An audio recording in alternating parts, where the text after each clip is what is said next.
ઘણું અમને એ લાગે કે આપણું નુકસાન જો આપણે કંઈ નહીં આપણે તો કાં જવાનું, તો બી અમે કંઈ બોલીએ નહીં ચાલીએ.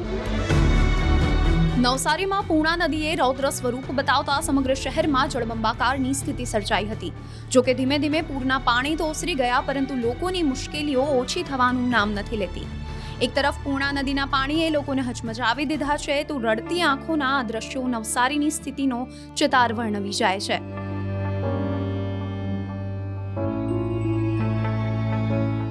ઉલ્લેખનીય છે કે પૂર્ણામાં પૂર આવતા ઘરોમાં 5 થી 7 ફૂટ જેટલા પાણી પ્રવેશ્યા હતા.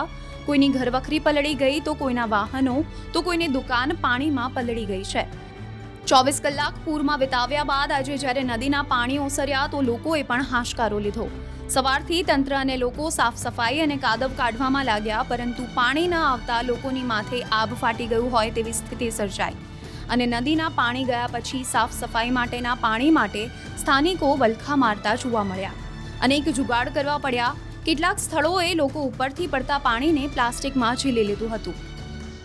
એ દુકાનની સાફ સફાઈ કરવી છે, પણ પાણી નથી, ત્યારે ઉપરથી પડતા પાણીને પ્લાસ્ટિકમાં પકડવામાં આવે છે અને ત્યારબાદ તેનું એ પાણી દ્વારા સાફ સફાઈ કરવામાં આવી રહી છે. દ્રશ્ય જોઈ શકાય છે કે પાણીની વ્યવસ્થા નથી, એટલે કે લોકો કયા પ્રકારે સાફ સફાઈ કરવા લાગ્યા છે.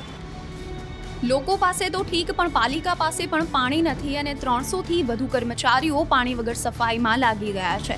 પડ્યા પર પાટું વાગ્યું હોય તેમ લોકોની સ્થિતિ વધુ ખરાબ થઈ ગઈ છે, તો વહેતા ઝરણામાંથી લોકો પાણી ભરીને લાવતા થઈ ગયા છે. હાલ તો લોકોને પાણીવાળી મુશ્કેલી સતાવી રહી છે. सफाई करने लगे हो? सफाई सुबह में 6 बजे, अभी तक सफाई नहीं हुई. કુલ પરિવારના તમામ સભ્યો અહીંયા પહોંચ્યા છે અને તેમની મદદથી હવે સાફ સફાઈ કરવામાં આવી રહી છે. પાણીનો સૌથી મોટો પ્રશ્ન છે. પાણી નહીં है तो क्या कर रहे हो? अरे डोल भर के बाहर से लेते हैं सब.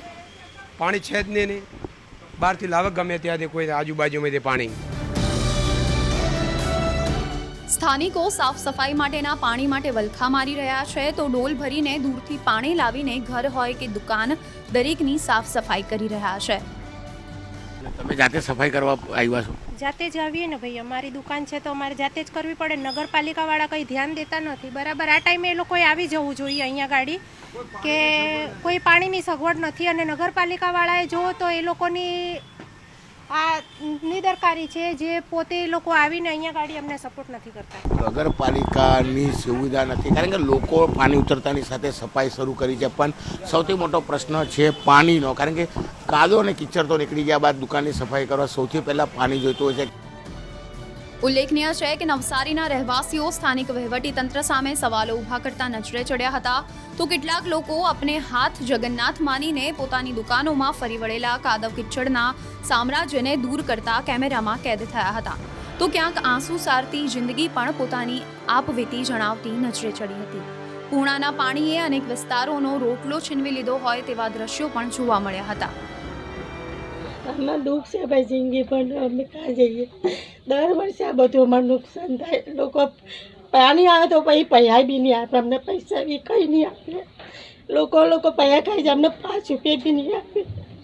એટલું દુઃખ અમને કે આટલું નુકસાન થશે મુક્તે અમને નહીં આપે કંઈ. એટલે અમારું ઘણું અમને એ લાગે કે આટલું નુકસાન જો આપણે કંઈ નહીં આપે તો કાં જવાનું, તો બી અમે કંઈ બોલીએ નહીં ચાલીએ નહીં. આ ભાઈ અમારા એક ભાઈ છે કે કંઈ બી નહીં આપે કંઈ, તો અમને કહેજો, અમે એમના ઉપર દબાણ આપશું.